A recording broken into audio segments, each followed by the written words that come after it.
हमारा लड़का है तो हमें क्या चिंता।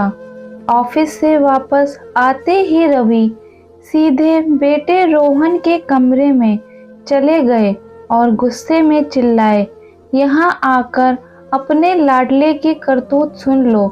क्या हुआ? दीपिका थोड़ा सहम कर बोली। रवि का गुस्सा ऐसा ही है, जोर जोर से चीखना, चिल्लाना और गुस्से में किसी को भी कुछ भी कह देना। दीपिका सोच रही थी कि पता नहीं आज क्या हो गया है। ये सोचते हुए वो रोहन के कमरे में गई तो रवि रोहन को घूरते हुए पूछ रहे थे, क्या हुआ था आज स्कूल में? दीपिका के चेहरे पर थोड़ी उलझन थी। उसने एक बार रोहन को देखा और फिर रवि की ओर पलटकर बोली, क्या हुआ है? क्यों इतने नाराज हो? क्या किया है इसने? अपने लाडले से ही पूछो, क्या किया है इसने? आज इसके स्कूल से फोन आया था कि इसने किसी लड़के के साथ मारपीट की है, इसीलिए इसे 2 हफ्ते के लिए स्कूल से निलंबित कर दिया गया है। कल हम दोनों को स्कूल बुलाया है उस लड़के के अभिभावकों से बात करने के लिए। ये सुनकर दीपिका हैरान रह गई, क्योंकि रोहन बहुत ही शांत स्वभाव का बच्चा था और किसी को भी मारना पीटना उसके स्वभाव में नहीं था। वो दोनों रोहन का मुंह देख रहे थे कि वो अपनी सफाई में कुछ कहेगा, पर रोहन तो सिर झुकाकर एकदम चुप बैठा था।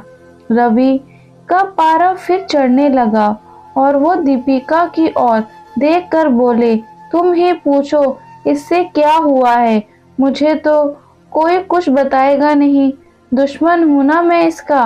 और इतना कहकर वो गुस्से में बाहर निकल गए। दीपिका बहुत असमंजस में थी। एक तो उसे ये समझ नहीं आ रहा था कि रोहन ने क्या किया है, दूसरा रवि का व्यवहार उसे और परेशान कर रहा था। कम से कम आज तो अपना गुस्सा छोड़कर बेटे से बात करते। हमेशा मुझे आगे कर देते हैं। किशोरावस्था में है रोहन, 100 तरह की समस्याओं से जूझ रहा होगा, शायद मुझसे भी खुलकर बात ना कर पाए। क्या करूं क्या ना करूं, इसी उधेड़बुन में दीपिका बैठी थी कि रोहन उसके पास आकर उसकी गोद में सिर रखकर लेट गया। दीपिका ने प्यार से उसके सिर पर हाथ फेरा तो उसने महसूस किया कि रोहन अपने आंसू रोकने की कोशिश कर रहा था और इस कोशिश में उसका पूरा शरीर कांप रहा था। दीपिका का कलेजा मुंह को आ गया कि ऐसा क्या हो गया है। किशोर अवस्था में बच्चों का रोना सहज नहीं होता। 15 साल का बच्चा किसी के सामने रोने में अपनी तौहीन समझता है, क्योंकि ये उम्र ऐसी होती है जब उसे लगता है कि अपनी समस्याएं वो खुद सुलझा सकता है। पर सच तो ये है कि इस उम्र में ही उसे सबसे ज्यादा मार्गदर्शन की जरूरत होती है। दीपिका बिना कुछ बोले रोहन के सिर पर हाथ फेर रही थी और इंतजार कर रही थी कि जब रोहन का मन शांत हो जाएगा तो वो उसे कुछ बताएगा। तकरीबन 10 मिनट ऐसे लेटे रहने के बाद रोहन शायद कुछ संभल चुका था।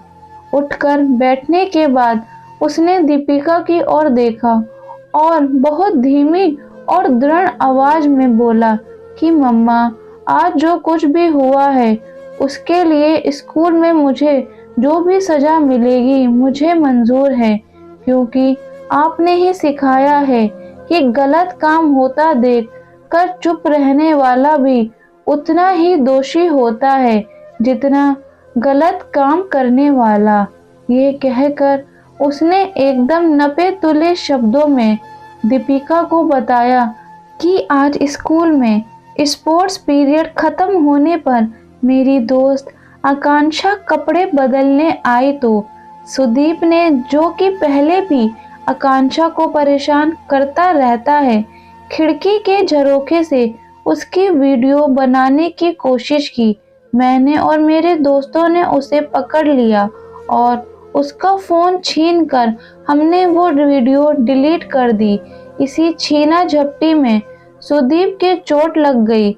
हमने इस बारे में किसी से शिकायत नहीं की क्योंकि आकांक्षा ने हमसे वादा लिया था कि इन सब के बीच उसका नाम ना आए, नहीं तो उसे ही स्पोर्ट से अपना नाम वापस लेना पड़ेगा। क्योंकि लड़कियों की गलती निकालना बहुत आसान होता है, लेकिन सुदीप ने हमारी शिकायत कर दी क्योंकि वीडियो तो डिलीट हो चुका था और हमारे पास कोई सबूत नहीं है। अपनी बात कहकर रोहन अपने कमरे में चला गया और दीपिका ने नजर उठाकर देखा तो उनके पास खड़े रवि सारी बात सुन रहे थे। अब तक उनको भी यह बात समझ आ चुकी थी कि रोहन और उसके दोस्तों की कोई गलती नहीं थी। उन्होंने दीपिका का हाथ अपने हाथों में लिया और बोले, चिंता मत करो, कुछ नहीं होगा रोहन को। कल मैं बात करूंगा प्रिंसिपल से। जैसे तैसे रात बीती और अगले दिन प्रिंसिपल के ऑफिस में सारे बच्चे और उनके अभिभावक भी खड़े थे।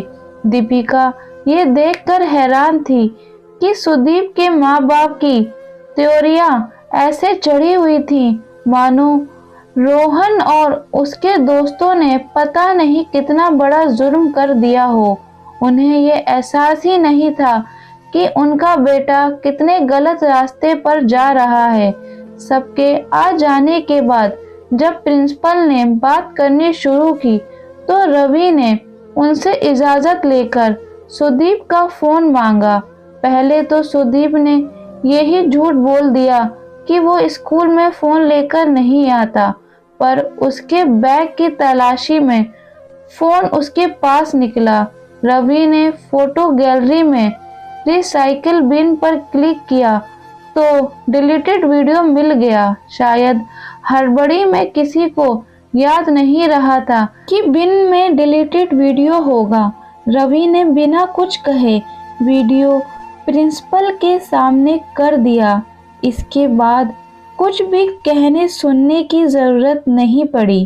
प्रिंसिपल ने सुदीप को इस हरकत के लिए स्कूल से निलंबित कर दिया और रवि और उसके दोस्तों को शाबाशी दी कि इतना होने के बाद भी उन्होंने आकांक्षा का नाम सबके सामने नहीं लिया था।